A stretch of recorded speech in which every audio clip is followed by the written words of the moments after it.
लेवा पाटीदार मित्रमंडळातर्फे आम्ही दरवर्षाप्रमाणे 2002 पासून आमचं रजिस्ट्रेशन आहे आणि 2002 पासून आम्ही दरवर्षी 15 ऑगस्टला रक्तदान शिबिर आणि समाजातील गुणवंत विद्यार्थ्यांचा सत्कार 10वी 12वी ग्रॅज्युएट असे पोस्ट ग्रॅज्युएट असं मुलांचा सर्वांचा आम्ही समाजातील सर लोकांना प्रिन्सिपल लोकांना बोलवून त्यांच्या हस्ते त्यांना स्मृतिचिन्ह देऊन त्यांचा सत्कार करत असतो आणि रक्तदान शिबिर दत्ताजी भाले पिढीला आम्ही दरवर्षी 2002 पासून आमचा नियमित कार्यक्रम चालू आहे आणि आम्ही दरवर्षी देत असतो. यावर्षी आम्ही एमचे डॉक्टर पिंपळे सर यांच्या हस्ते रक्तदान शिबिराचं उद्घाटन केलं. दरवर्षी आम्ही डॉक्टर लोकांना बोलवून त्यांच्या हस्ते उद्घाटन करत असतो आणि रक्तदान शिबिर घेत असतो. तुमचं किती टार्गेट आहे आजचं रक्तदान करून? टार्गेट आमचं आज रक्तदानाचं टार्गेट आमचं 70-80 बाटल्या होती. दरवर्षी तेवढ्या होतातच आमच्या. आणि 125 विद्यार्थ्यांचा सत्कार संध्याकाळी आयोजित करण्यात आलेला आहे 10वी 12वी. या निमित्ताने समाजातील सर्व बांधव एकत्र येण्याचा कार्यक्रम असा असतो. सर्व गुणवंत विद्यार्थी संध्याकाळी समजा 5च्या नंतरचा कार्यक्रम आम्ही दिलेला असतो. किती वर्षापासून असा का? हा 2002 पासून नियमित. उद्देश काय घेणे?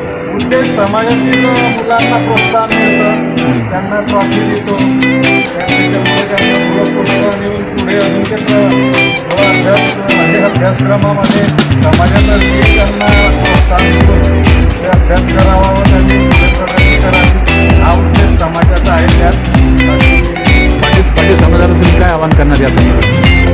तेव्हा पाटीदार समाजाला आता बघा शेतकरी परिवारातून आलेले आहेत सर्व आणि बाहेरगावी आल्यामुळे सर्व नोकऱ्यांना असल्यामुळे शिक्षणामध्ये प्रगती झाली. बाहेर शहरामध्ये चांगलं शिक्षण मिळतं, ट्युशन्स वगैरे, आणि त्यामुळे जेव्हा समाजाचा म्हणजे जो परिवार आहे, जो समाज आहे, तो आता शिक्षणामध्ये खूप पुढे गेलेला आहे.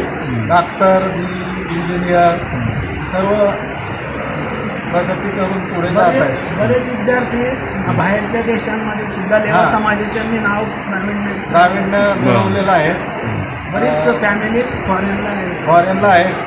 एक तर आमचे नारखळे मॅडम आहे, त्यांनी मोठं सॉफ्टवेअरचं खूप मोठं इंडस्ट्रीत टाकलेली आहे अमेरिकेला, बँगलोरला वगैरे काही कंपन्या आहेत. खूप प्रगती केलेली आहे. काही समाजातील काही मुलींनी यात आणखी भर पडावी असे मंडळाचा प्रयत्न राहील. आमचा प्रयत्न तोच आहे की समाज कसा पुढे जायला पाहिजे आणि समाजाने कशी प्रगती करायला पाहिजे. डॉक्टर लोक खूप आहेत आमच्या समाजामध्ये. आता इथे सुद्धा सिग्माला आहेत, भूतला आहे, सर एम्स हॉस्पिटलला आहेत. असे प्रत्येक हॉस्पिटलमध्ये 3-3, 4-4 लेवा समाजाचे स्पेशलिस्ट डॉक्टर आहेत. किशोर खर्चे आहेत आपल्या याला सिग्माला, मिलिंद खर्चे आहेत, हरी चौधरी आहेत आर्थोचे सिग्माला, भूतला आहेत, डॉक्टर आर्थोचे पिंपळे सर आहेत एम्सला. त्यामुळे बजाज हॉस्पिटलला आहेत. त्याच्यामुळे जेव्हा समाजाची खूप प्रगती होते आणि होणार आहे पुढे. आपलं नाव सर? माझं नाव मधुकर भागवत सरोदे. सर, आपण आता लेवा पाटील समाजात, तुमच्या समाजात तुम्ही प्रमुख पाहुणे म्हणून उद्घाटक आहे, तर या काय म्हणून तालुक्यामधला भालोदचा आहे. हां, मी इथे शिक्षणानिमित्त माझे आईवडील शिक्षक आहेत, ते परतूरला असतात.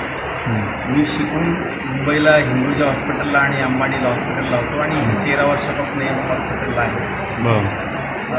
लेवा पाटीदार मित्रमंडळ आणि महिला मंडळाच्या संयुक्त विद्यमाने हा जो ब्लड डोनेशन कॅम्प आणि जे गुणवंत विद्यार्थी आहेत त्यांना जो सत्कार करणार आहे, त्याचे मागचे उद्देश असे आहेत की पहिली गोष्ट म्हणजे की समाज आपला स्वतः सुधारावा, त्यांना प्रोत्साहन मिळावं, आणि दुसरं रक्तदान करून हे नुसते आपल्याच नाही, ह्या सगळ्या समाजाला त्याचा फायदा व्हावा आणि इमर्जन्सी पेशंट जे असतात त्यांना त्याचा फायदा व्हावा, हा त्याचा मागचा हेतू आहे.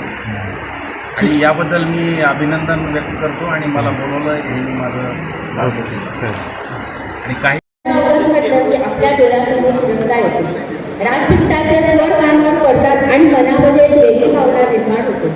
आपण स्वतंत्र भारताचे नागरिक आहोत याचा अभिमान वाटतो, पण या अभिमानाचा इतिहास आठवला की भावनाही खोट होत जातं. आपल्याला मिळालेलं स्वातंत्र्य हे सहज मिळालेले नाही. अनेक वर्षाच्या संघर्षातून, असंख्य त्यागातून आणि असं